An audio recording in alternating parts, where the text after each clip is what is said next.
Okay, तो चलिए शुरू करते हैं। हमारा देखो पहला वाला क्वेश्चन क्या कहता है। पहला क्वेश्चन है ये, बोलता है 1857 का जो विद्रोह था वो किसने शुरू किया था। ये शुरू किया था सिपाहियों ने। तो ये कब शुरू हुआ है, ये 10 मई 1857 को शुरू हुआ है। और ये कहां से शुरू हुआ है, ये मेरठ से शुरू हुआ है। और अगर आप देखोगे 11 मई को क्रांतिकारी कहां पर पहुंच गए थे, दिल्ली पहुंच गए थे। और दिल्ली में जाके बहादुर शाह सेकंड को इस पूरी क्रांति का नेता डिक्लेयर कर दिया गया था, जिसको हम जफर के नाम से बुलाते थे। अंतिम मुगल सम्राट था ये। और देखो संडे के दिन ये क्रांति शुरू हुई थी, मंडे के दिन क्रांतिकारी दिल्ली पहुंच गए थे। ओके भाई, मंडे के दिन। तो ये भी आप ध्यान रखोगे। तो ये एक ध्यान रखोगे, ये एक सैनिक और सैन्य विद्रोह इसको कहा जाता है। सैनिक और सैन्य विद्रोह। अच्छा, सैनिक कौन होता है, जो सेना में निचली रैंक का सिपाही होता है। कौन सी निचली रैंक का सिपाही होता है। सैन्य में आ गए सभी रैंक के, ध्यान रखोगे, सभी रैंक आ गई इसमें आर्मी की, ये भी आप ध्यान रखोगे। तो ऐसे भी आप ध्यान रख सकते हैं। आज नेक्स्ट पर नेक्स्ट देखो क्या कहता है। बोलते हैं 1857 के विद्रोह के समय ब्रिटिश प्रधानमंत्री कौन थे। यहां पर कौन थे भाई 1857 के समय, ये थे पामस्टर्न इज द राइट आंसर। 1857 के विद्रोह के समय भारत का गवर्नर जनरल कौन हो जाता है। देखो 1856 से लेकर 1858 तक, है ना भाई, यानी कि क्रांति का जब तक ज्यादा प्रभाव रहा था तब तक अगर आप देखोगे कैनिंग रहा है।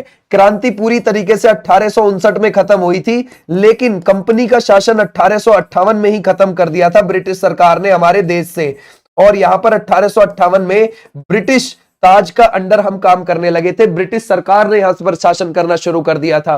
ठीक है भाई, तो हमारा राइट आंसर हो जाएगा ये वाले बच्चे, बिल्कुल बिल्कुल ठीक है ना भाई। आज नेक्स्ट पर बोलता है अंग्रेजी भारतीय सेना में चर्बी वाले कारतूस से चलने वाली एनफील्ड राइफल को कब शामिल किया गया था। एनफील्ड राइफल जो हुई थी वो कब शामिल हुई थी, दिसंबर 1856 में शामिल हुई थी, जिसमें चर्बी वाला कारतूस लगता था। अब चर्बी वाला कारतूस यानी कि उसमें गाय का मांस होता था और जो सुअर का मांस होता था। सुअर का मांस मुस्लिमों के लिए, है ना, सही नहीं था, और गाय का मांस हिंदुओं के लिए सही नहीं था। तो ये धीरे धीरे अफवाह फैलने लगी थी कि भाई अंग्रेज धर्म भ्रष्ट कर रहे हैं, तो इसको लेकर प्रॉब्लम आने लगी। आ जाओ नेक्स्ट पर। 1857 के, है ना भाई, स्वाधीनता संग्राम का प्रतीक क्या लगता है इसका, वो थी प्रतीक कमल और रोटी। हमारा राइट आंसर कौन सा हो जाएगा, कमल और रोटी थी। आ जाओ नेक्स्ट पर। बोलता है किस गवर्नर जनरल ने यह फैसला किया कि बहादुर शाह जफर अंतिम मुगल सम्राट होंगे और उनकी मृत्यु के बाद किसी भी वंशज को राजा के रूप में मान्यता नहीं दी जाएगी। अब जरा बताओ क्या लगाओगे इसमें से, है ना भाई। वो कैनिंग ने ही तो बोला था कि 30 अगस्त 1857 की आजमगढ़ उद्घोषणा ने निम्नलिखित में से किस विषय पर बल दिया था, किस विषय पर दिया और ये किसने जारी करी थी। ये क्या लगाओगे, हिंदू मुस्लिम विभाजन पर, या फिर अंग्रेजी सरकार को समर्थन देना, या फिर बादशाही को वापस लाना, या फिर भारी जुमास यानी कि राजस्व मांग का आरोपण अधिरोपण करना। जरा बताओ क्या लगाओगे। देखो ऐसा था 1857 की क्रांति चल रही थी भाई, तो इसमें जो बहादुर शाह द्वितीय यानी कि जफर का पोता था, उसने ये आजमगढ़ उद्घोषणा तैयार करी। क्या करी थी, ध्यान रखोगे, पोते ने। किसके पोते ने तैयार करी, पोते ने यानी कि बहादुर शाह सेकंड के पोते ने ये घोषणा तैयार करी और बोला कि हमें अपनी बादशाही को वापस लेना है, चाहे कुछ भी हो जाए। ठीक है भाई, तो ऐसे आप ध्यान रखोगे, हमारा राइट आंसर हो जाएगा ये। बोलते हैं किस बंदूक का प्रयोग 1857 ईस्वी के विद्रोह में तत्कालीन कारण से सिद्ध हुआ, वो कौन सी हो जाएगी, Enfield rifle is the right answer. बोलते हैं किस भारतीय प्रख्यात इतिहासकार ने 1857 की क्रांति को क्रांति ही नहीं माना उन्होंने। जरा बताओ किसने नहीं माना, वो माना है, ध्यान रखोगे, डॉक्टर, है ना भाई, आरसी मजूमदार ने। इनको कोई क्रांति नहीं माना इसको। आ जाओ नेक्स्ट पर। बोलता किसने 1857 के विद्रोह को एक षड्यंत्र की संज्ञा दी थी कि भाई ये तो षड्यंत्र था, हिंदू मुस्लिम ने मिलकर अंग्रेजों को मारना चाहते थे। ये है sir James Outram and W Taylor is the right answer. Okay भाई, आ जाओ नेक्स्ट पर। 1857 के संग्राम को प्रथम स्वतंत्रता संग्राम का नाम किसने दिया है कि हाँ कुछ था पहला संग्राम, तो ये वीडी सावरकर ने दिया है, विनायक दामोदर सावरकर ने। बोलता है तथाकथित प्रथम राष्ट्रीय स्वतंत्रता संग्राम न तो पहला था और न ही राष्ट्रीय था, न ही स्वतंत्रता संग्राम था। ये बात किसने बोली है भाई, ये कुछ भी नहीं था। ठीक है भाई, तो वो RC Majumdar is the right answer, इन्होंने बोली है। मंगल पांडे किस वर्ष ईस्ट इंडिया कंपनी की सेना में शामिल हुए थे। मंगल पांडे कब शामिल हुए, वो हुए 1849 में, और इन्होंने 28 मार्च 1857 को, है ना, लेफ्टिनेंट बाग और मेजर सर्जेंट दोनों की गोली मारकर हत्या कर दी थी इन्होंने। समझ गए भाई, ऐसे भी आप ध्यान रखोगे। ये 34वीं इन्फेंट्री में थे, है ना भाई, ध्यान रखोगे 34वीं इन्फेंट्री इसमें ये थे, सेना में। ठीक है भाई, क्लियर हो जाएगा, समझ गए। और ये बैरकपुर में इनकी जॉब चल रही थी। बैरकपुर आपको बंगाल में देखने को मिलेगा, वहां पर इनकी जॉब चल रही थी। और 34वीं इन्फेंट्री से थे, ये भी आप ध्यान रखोगे, ये इनकी बटालियन का नाम था। और लेफ्टिनेंट बाग और मेजर सर्जेंट की इन्होंने गोली मारकर हत्या कर दी। उसके बाद 8 अप्रैल को इनको फांसी दे दी गई थी 1857 में ही। ठीक है भाई, कौन? मंगल पांडे जी। ठीक है भाई, आ जाओ नेक्स्ट पर। बोलता है मंगल पांडे कहां के विप्लव से जुड़े हुए हैं? कौन से विप्लव से जुड़े हुए हैं? तो वो बैरकपुर वाले से जुड़े हुए हैं। मंगल पांडे सिपाही थे, कौन सी भी इन्फेंट्री के थे? जरा बताओ क्या लगाओगे? 34वीं नेटिव इन्फेंट्री के वो सिपाही थे।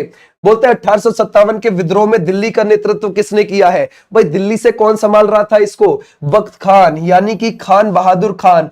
वास्तव में नेतृत्व इन्हीं के पास था ना, है ना भाई? अगर आप देखोगे वास्तव में नेतृत्व इन्हीं के पास था।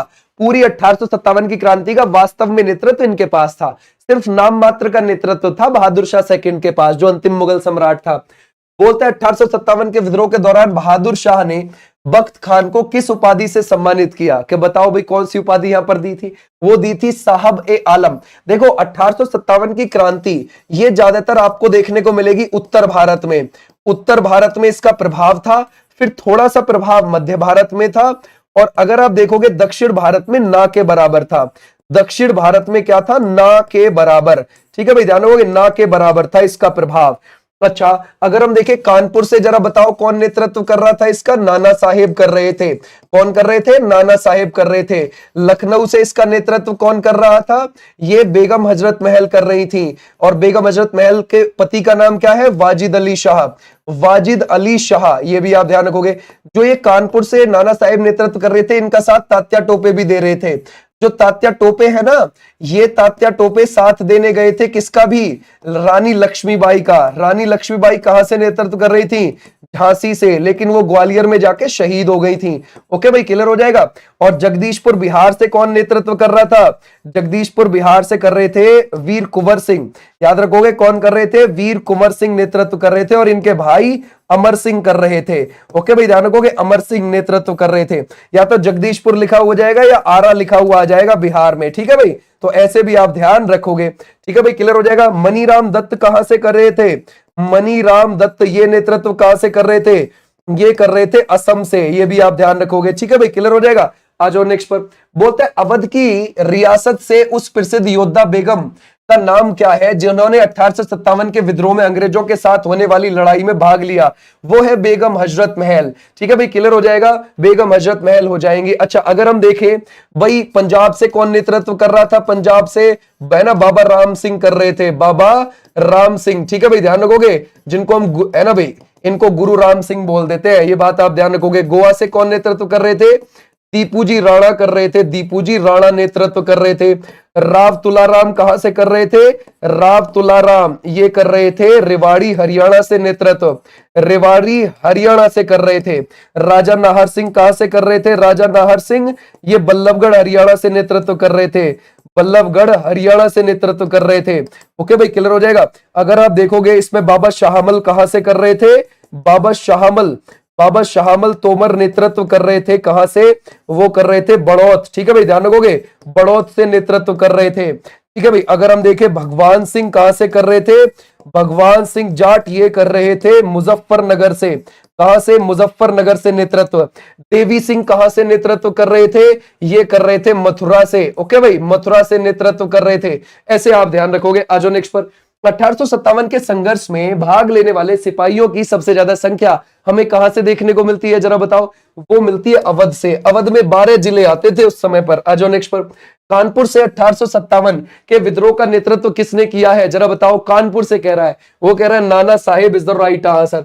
नाना साहेब का वास्तविक नाम इनमें से कौन सा हो जाएगा? जो उनका रियल नाम था वो था धोंदू पंत। ठीक है भाई, आ जाओ नेक्स्ट पर।